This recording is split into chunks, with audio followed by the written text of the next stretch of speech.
February 24th, 1978, Chico, California.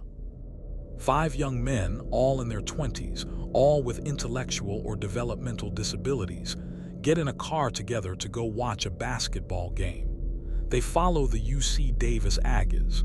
It's something they do. It makes them happy. Their team loses. On the drive home, they stop at a convenience store, a gas station. They buy some snacks. People see them there, calm, normal, ready to head back. They never arrive home. 2 weeks pass. Nobody finds them. Their car is discovered on a mountain road, a road that goes up into the Sierra Nevada mountains in the opposite direction from where they were supposed to be going.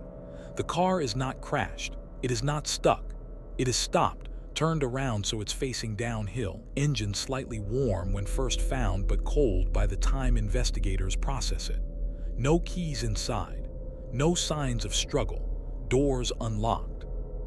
8 months later, 8 months, a forest ranger is doing a welfare check on a remote, locked maintenance trailer in the wilderness, 70 miles from where the car was found. No road access. No trail that anyone would reasonably hike in winter. Inside the trailer, the body of one of the 5 men. He had been alive for approximately 13 weeks after the others died nearby. There was food in the trailer, food he had barely touched. He hadn't tried to leave. He had a functioning propane heater but hadn't used it fully. He simply stayed. And one of the 5 men has never been found to this day. Don't you dare leave before I explain what investigators think happened on that road, because the theories are stranger than the facts. The 5 men were Jack Madruga, who owned the car and drove the group, Bill Sterling and Jackie Hewitt, both of whom lived in a group home in Yuba City, Ted Weiher, who lived with his mother, and Gary Mathias, who was different from the others in one key way. He did not have an intellectual disability in the same sense. He had been diagnosed with paranoid schizophrenia, was on medication, and was functioning well enough to live semi-independently. He was athletic. He was the most physically capable of the group. They attended the basketball game at California State University, Chico, on the evening of February 24th. The game ended around 10 p.m. Witnesses at a convenience store near Chico confirmed seeing all 5 men around 9:30 p.m. before the game was over, which is slightly unusual buying snacks. After that, nothing for 2 weeks. The car. When the car was found on a Forest Service road in the mountains above Oroville, a road called Dobbins Road that has a locked gate normally blocking access, investigators were immediately confused about how it got there. The gate had been locked, but the car was inside the gate's barrier. Either someone had a key or the gate had briefly been open. Neither could be established. The car was correctly oriented for someone who had driven in, turned around, and then stopped. Not driven off the road, not stuck. Stopped, as if the occupants had decided or been told to stop there. It had rained since the car was left there. Any tracks were gone. The searches. Search and rescue teams covered the area around the car extensively. They found footprints in the snow leading away from the vehicle and generally toward the higher wilderness. The footprints led investigators to believe the 5 men had left the car on foot and walked into the mountains.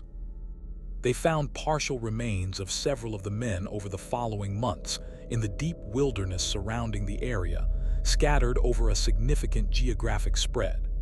Bill Sterling's remains were found about 2 miles from the car. Jackie Hewitt was found further in. Jack Madruga was found near the others. The manner of their deaths appeared to be exposure. They had walked into the mountains in winter clothing not appropriate for extended wilderness survival, in freezing temperatures, and had died of hypothermia. I need you subscribed before I tell you about what investigators found near the trailer and what the wilderness surrounding it looked like, because the physical geography of this case is the part that makes the least sense of all.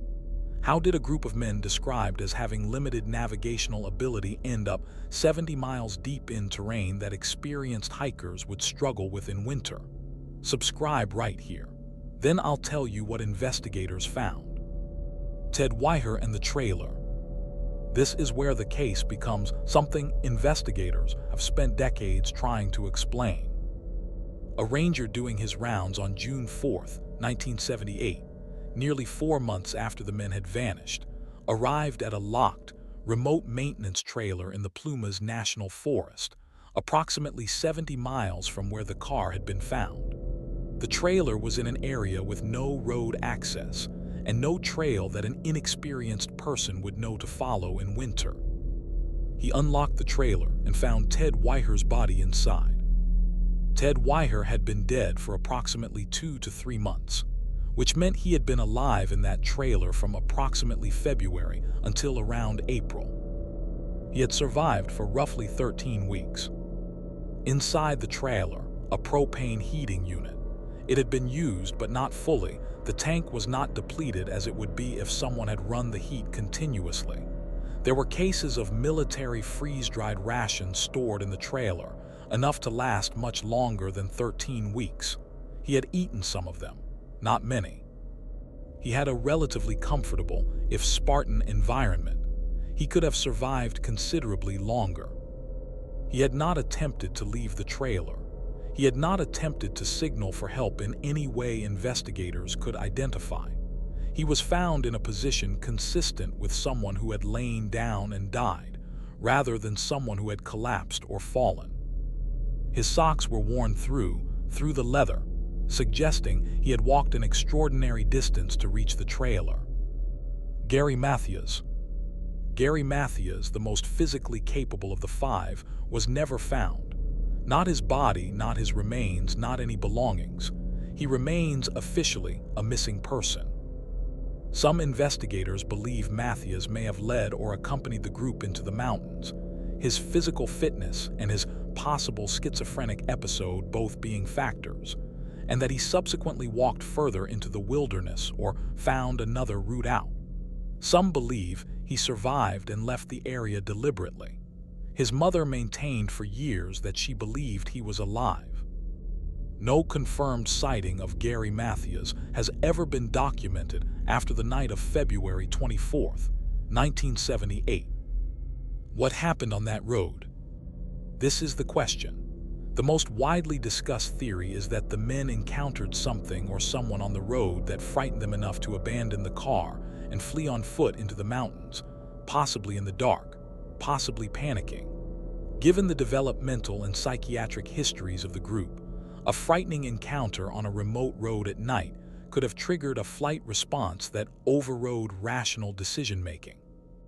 Another theory focuses on Gary Mathias, that he was experiencing a psychiatric episode, was off his medication, and led or directed the group in a way that the others, accustomed to following someone more authoritative, did not question. A third theory, darker, suggests that something happened on the road involving other people. Foul play that was never evidenced, never pursued, never solved. None of these theories has ever been confirmed or eliminated by physical evidence. The Yuba County 5 case remains open. A car turned around on a mountain road with no keys inside. Bodies scattered across 70 miles of winter wilderness. One man who survived 13 weeks in a locked trailer and barely touched the food. And one man who has never been found. No charges, no explanation, no peace for the families. Hit like for these 5 men. Share this video. The Yuba County 5 are one of the most overlooked unsolved cases in American history, and more people need to know their names. Subscribe to WhisprFrame. The next video is about a woman whose burned body was found in a valley in Norway in 1970. Every single label cut from every item of clothing. She had been traveling across Europe for months under at least 8 separate false identities, multiple languages, a coded diary. Intelligence agencies got involved and never published their findings. She was buried with the name, Woman in Istelen, and to this day, nobody knows who she really was. That video is already up.